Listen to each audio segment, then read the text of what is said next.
আমার ভুলটা ধরিয়ে দেওয়ার কেউ না থাকে, আমাকে সঠিক পথে চালনা করার কেউ না থাকে, তাহলে কিন্তু আমি যে সিঁড়ি দিয়ে উঠেছিলাম পড়তে বেশিক্ষণ সময় লাগবে না। আর সেই আদর্শ হলো সেই আয়না, যার সামনে আমরা প্রতিদিন দাঁড়াই এবং নিজেকে একটু একটু করে তৈরি করি। আর সেটা একমাত্র হয় ভালোবাসা দিয়ে। যদি ঠাকুরকে ভালো না বাসতে পারি তাহলে চরিত্র গঠন হবে না। একবার শিশি বর্দার একটি শোনা কথা বলছি আপনাদের কাছে। শ্রদ্ধেয় কেষ্টদা কৃষ্ণপ্রসন্ন ভট্টাচার্য, উনি একটি বড় কাগজ নিয়ে পেরিয়ে যাচ্ছেন, শিশি বর্দা পাশে তখন তার বালক বয়স, খেলছেন। কেষ্ট কাকা, ওতে কি আছে না, পরবর্তী সৎসঙ্গে যা সব কার্যকলাপ তার একটা খসড়া আমরা বানিয়েছি, সেটাই নিয়ে গিয়ে ঠাকুরকে দেখাবো। তখন বলছে ওতে না, প্রথমে কৃষ্ণপ্রসন্ন ভট্টাচার্য বলতে চাননি যে বল, তখন শিশি বর্দা বলছে বলেন না, বলেই দেখেন না। তখন বললেন, শিশি বর্দা বলছেন আচ্ছা ওতে ঠাকুরকে যদি ভালোবাসার কিছু আছে কি, যদি ভালোবাসার কিছু না থাকে তাহলে কিছুই হবে না। এত বড় সৎসঙ্গ আমাদের প্রতিষ্ঠান, গোটা বিশ্বব্যাপী সবাই কিন্তু এই ভালোবাসার উপর দাঁড়িয়ে আছে, ঠাকুরকে ভালোবাসার উপর। প্রথমে মানুষ আসে কিছু চাওয়া পাওয়ার ইচ্ছায়, সবাই তো আমরা এখনো সেই প্রবৃত্তির সবকিছুর ঊর্ধ্বে উঠতে পারিনি, চেষ্টা করে যাচ্ছি। প্রথমে মানুষ আসে সেই পাওয়ার আশায়। ম্যাক্সিমাম বহু মানুষকে আমি দেখি যে এখনো পর্যন্ত যে আমি ঠাকুরকে ধরে এইটা পাবো, চাকরি পাবো, বিয়ে হবে, এই প্রতিষ্ঠা পাবো, এই সেই, সুস্থ হব, এই ধান্দাটা এখনো অনেক মানুষের মধ্যে আছে। কিন্তু ঠিকঠাক পালনের মধ্য দিয়ে যখন সেগুলো আয়ত্ত হয়ে যায়, ঠিকঠাক পালন এখানে নিয়ম মতো চললে তবে হয় উন্নত। তো সেইগুলো যখন তার কিছু না কিছু হয়, অবশ্যই হয়, তখন কিন্তু সে সেই চাপ আর ঊর্ধ্বে উঠতে পারে। আর সেইখানেই ঠাকুরকে ভালোবাসা, তখন আমি তার কাছে কোনো চাপ আর ব্যারিকেড রাখবো না। এবারে ঠিক দুবার আগে ঠাকুর বাড়ি যাওয়ার একটি ঘটনা বলি। শিশি আচার্যদেব প্রার্থনার পরে উনি বাণী নিয়ে আলোচনা করেন, এখন বিভিন্ন রকম বাণী, ঠাকুরের যে বাণীগুলো পাঠ হয় তার বিভিন্ন অর্থ নিয়ে এখন উনি সেই বিষয়েই বেশি আলোকপাত করেন, প্রায় 1 ঘন্টা। তো একটি বাণী, যে আত্মার অহংকার হলো, অহংকারের মূল কেন্দ্র হলো আমাদের এই আত্মা, তো এই নিয়ে আলোচনা চলছে। সেখানে উনি বলছেন যে যখন আমরা মায়ের পেটে থাকি তখন ওই মায়ের আমি, অর্থাৎ মা আর আমি অভিন্ন সত্তা, মায়ের সঙ্গে আমার কোনো ভেদ থাকে না, মা যা খায় তাই খাই, যা ভাবে তাই ভাবি, তখন মায়ের আমি, এটা হলো অদ্বৈত বোধ, অদ্বৈত বোধ, অভিন্ন বোধ। আর যখন মায়ের গর্ভ থেকে বাইরে আসি পৃথিবীতে, তখন হয়ে যায় আমার মা, তখন হয়ে যায় আমার মা। আমার মা মানে আমি আলাদা সত্তা, আমার মা আলাদা সত্তা। যেমন আমার হাত, হাতটা আমার সত্তা বটে, আমার ইচ্ছায় চলে, তেমনি আমার মা, তখন আমি আর মায়ের ইচ্ছায় নয়, আমি আমার ইচ্ছায় চলি এবং আমার ইচ্ছায়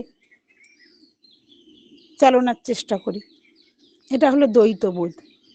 সেই ভগবানের সঙ্গে যখন তোমার আমি, এই বোধটা সব সময় থাকবে, আমার তুমি নয়, তোমার আমি, এই অদ্বৈত বোধটাই হলো ভালোবাসা। অর্থাৎ আমার সবটা জুড়ে তুমি, তোমার ইচ্ছায় আমি চলি। গীতায় আমরা জানি শ্রীকৃষ্ণ বলছেন কিং কর্ম, তৃতীয় অধ্যায়ে, কিং কর্ম কিম অকর্ম ইতি কবয়োপি অত্র মোহিতা তত্ত্বে কর্ম প্রবক্ষ্যামি যজ্ঞাত্বা মোক্ষসে অশুভাৎ। অর্থাৎ যেটা জেনে, আমি তোমাকে সেই কর্মের কথা বলবো হে অর্জুন, যেটা জেনে তুমি মোক্ষ লাভ করবে, তোমার মুক্তি হবে। সেই কর্মটা কি না? নিষ্কাম কর্ম, যেখানে আমার কোনো চাওয়া পাওয়া থাকবে না, তোমার ইচ্ছা আমার ইচ্ছা, এটাই ভালোবাসা। সেই ভালোবাসার পাঠ আচার্যদেব সব সময় আমাদের দিয়ে চলেছেন, সব সময়। আমরা যদি পূর্ব আমাদের প্রাচীন গ্রন্থগুলো যাই, যেগুলো ঋষি প্রবর্তিত, রামায়ণ মহাভারত, সেখানেও দেখব যে যিনি পরম পুরুষ সেই যুগের, তার অনুগামী যারা, তারা হাজার ঝড় ঝাপটা সামলে এগিয়ে চলেছে। তিনি তাদেরকে রেগুলেট করছেন, আর তার নিয়ন্ত্রণে যারা নেই, তারা এদিক ওদিক ভ্রষ্ট হচ্ছে, তারা হাজার ভুল করছে এবং তাদের পতন হচ্ছে। এটা দেখানোর জন্যই ওই ঋষিদের ওই কাব্যগুলো তৈরি করা। অর্থাৎ একজন চাই মাথার ওপর, শ্রীকৃষ্ণের ভাগনা আমরা জানি অভিমন্যু, কিন্তু তাকেও শ্রীকৃষ্ণ রক্ষা করতে পারলেন না চক্রব্যূহ থেকে। কেন না? আমাকে বিধির নিয়মটা মানতে হবে। আমি যদি বিধির নিয়মটা না মানি, তাহলে কিন্তু আমি এগিয়ে যেতে পারবো না। আমি যতই ভগবানের বংশধরী হই না কেন বা ভগবানের আত্মীয়ই হই না কেন, এই হচ্ছে ব্যাপার। আমাকে একজনকে ধরে এগিয়ে নিয়ে চলতে হবে। আর আর ডিপি ওয়ার্ক, যেটার মধ্যেও আছে সেই ভালোবাসা। যারা ঠাকুরের ভালোবাসা থেকে বঞ্চিত হয়ে আছে, তাদেরকে সেই ভালোবাসার কথা বলা। আপনারা এত ভোরে উঠে ঠাকুরকে ভালোবেসে ইষ্ট প্রসঙ্গ করেন, শোনেন, বাণী পাঠ করেন, নাম ধ্যান করেন, এটা যেমন একটা ভালোবাসার পরিচয়, তেমনি আবার অবিন দাদার নির্দেশ অনুযায়ী, পরমপূজ্যপাদ শ্রী আচার্যদেবের ইচ্ছা অনুযায়ী মানুষগুলোকে আবার ফিরিয়ে আনাটাও কিন্তু সেই তাকেই ভালোবাসা। যখন ডিপি ওয়ার্ক শুরু হলো আমাদের হুগলি জেলায়, আমাদের খানাকুল মন্দিরে নির্দেশ এলো যে কয়েকটা ছেলে লাগবে, মেন যেখানে হুগলি জেলার কাজ হচ্ছে সেখানে কাজ করতে হবে। সেই তেমন যুবকদেরকে আমরা পাইনি। মন্দিরে যারা আছেন তারা ম্যাক্সিমাম বয়স্ক। তো ইতিমধ্যে আমরা ঠাকুর বাড়ি গিয়েছিলাম এবং আচার্যদেব আদেশ করলেন যে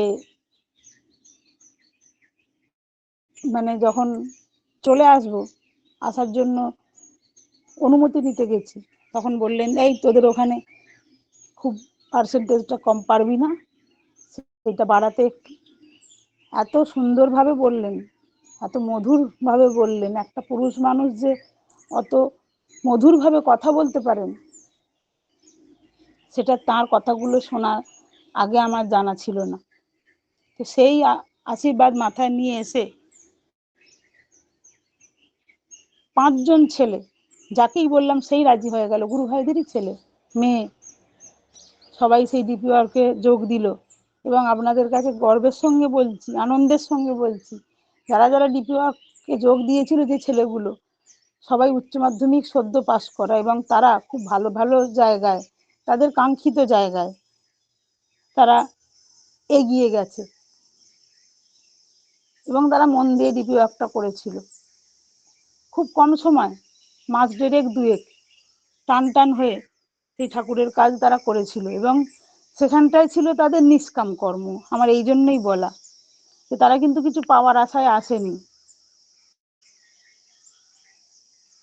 কেউ ভালো কলেজে ভালো ইউনিভার্সিটিতে চান্স পেয়ে গেছে, কেউ তার ভালো একটা কাজের জায়গা পেয়ে গেছে, কেউ খুব বখাটে ছেলে হয়ে গিয়েছিল, সে ভালো জায়গায় ফিরে এসেছে।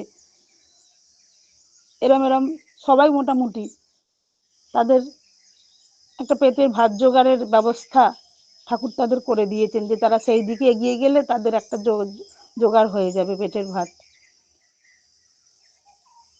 তো আমি যদি তাকে সত্যিকারের নিষ্কাম ভালোবাসতে পারি, সেটাই আমার সাধনা, আর কিছু নেই এই জগতে।